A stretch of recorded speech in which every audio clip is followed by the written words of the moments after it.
happens, we have to demonstrate the proper preparation of medication to Kabayan. First, we need to perform an hygiene.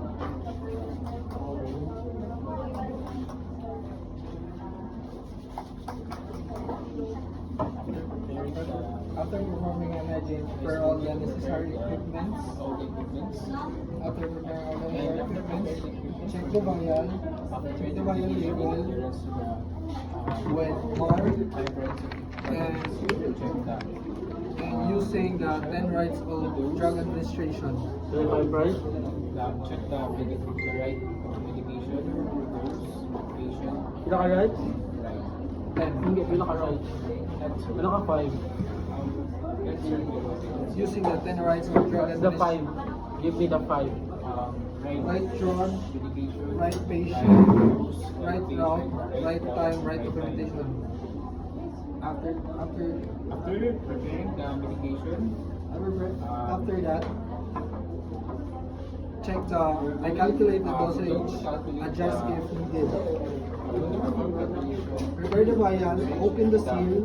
provided dosage exceeded. After opening the seal, avoid touching the Remove stopper. the seal of the vial. Wipe the top of the vial with alcohol swab. Using an alcohol swab.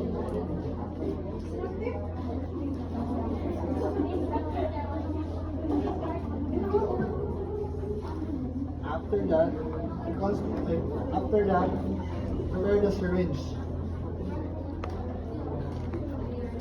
After that, check the vial for how much time you're going to need. Open the syringe. And after that, Open the syringe. Open the syringe and ensure that it's locked properly. Sobra na mo needed doon. Ensure that it's locked properly. After that, ensure that the needle remove is the cover locked properly. and inject it into the vial. Then blow air as much Hmm? Girl, Hmm? you are needed. Nang ga-inject mo kada ano na dira. Saan na siya? ano yung kayo dito? Ha? Duri niya, after the ay, wait lang. Ang sa din na? Sterile. Sterile. Okay. Bata mo muna. Ang pan mo gana na. Mo na siya. Long na siya. Oh, sige sige na. Sir water. Think like wala na siya ang antibiotic unta. Pikas na lang. Withdraw the right check to 0.5 ra pa ha. 0.5. Withdraw the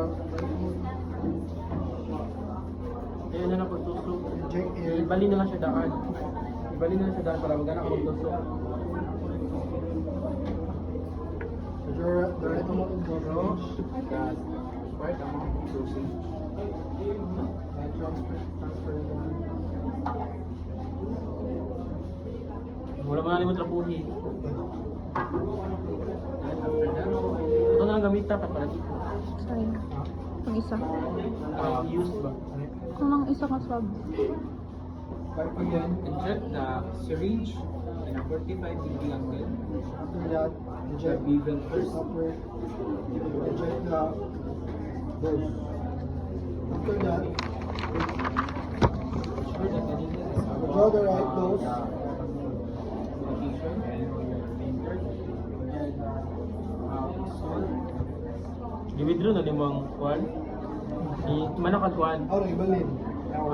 Asa ba na ang water? Asa man ang water? Asa man ang water nga gikan dito? Okay. Ngayon, hindi ka sir. Now, ibalin. Now, withdraw ko balik. Ha? Dili.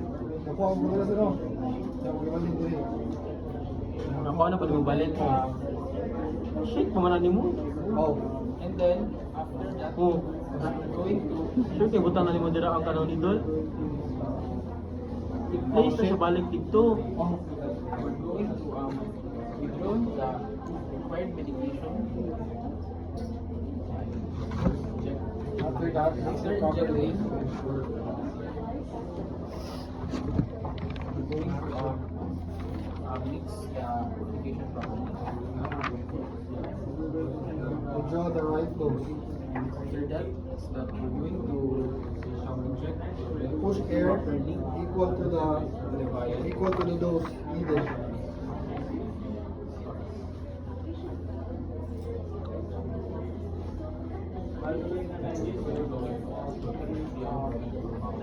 Then we're going to withdraw the required amount of dosage. Ensure that there's no bubbles. Remove air bubbles from the syringe by drinking. After that, recap.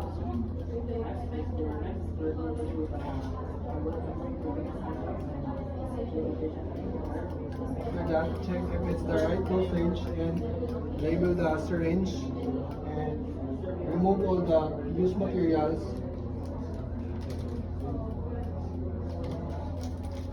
After that, discarding the used materials, perform an edit. And after withdrawing the needed medication, recap the